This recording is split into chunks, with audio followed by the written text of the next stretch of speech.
اندھیروں کو نور دیتا ہے، ذکر اس کا دل کو سرور دیتا ہے، اس کے در سے جو بھی مانگو وہ اللہ ہے ضرور دیتا ہے۔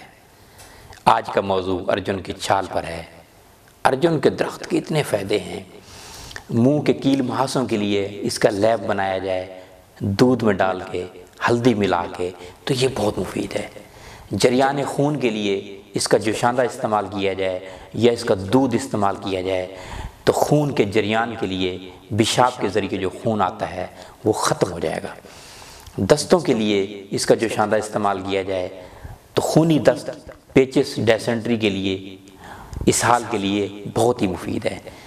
پھیپھڑوں کے زخم ہو تو اس کا قہوہ بنا کے استعمال کیا جائے یا خساندہ استعمال کیا جائے، دونوں ہی مفید ہیں۔ تھوک سے خون آتا ہو تب بھی مفید ہے۔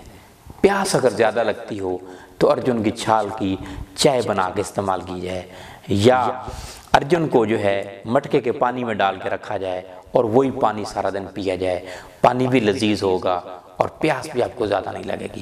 ڈائبٹیز پیشنٹ کے لیے بھی بہت مفید ہے، اور دل کے امراض کے لیے تو دل کے ہر مرض کے لیے، دل کے علاج کے لیے، دل کے امراض کے بچاؤ کے لیے اس کی چائے بہت مفید ہے، اور دل کے امراض کے علاج کے لیے بھی بہت مفید ہے۔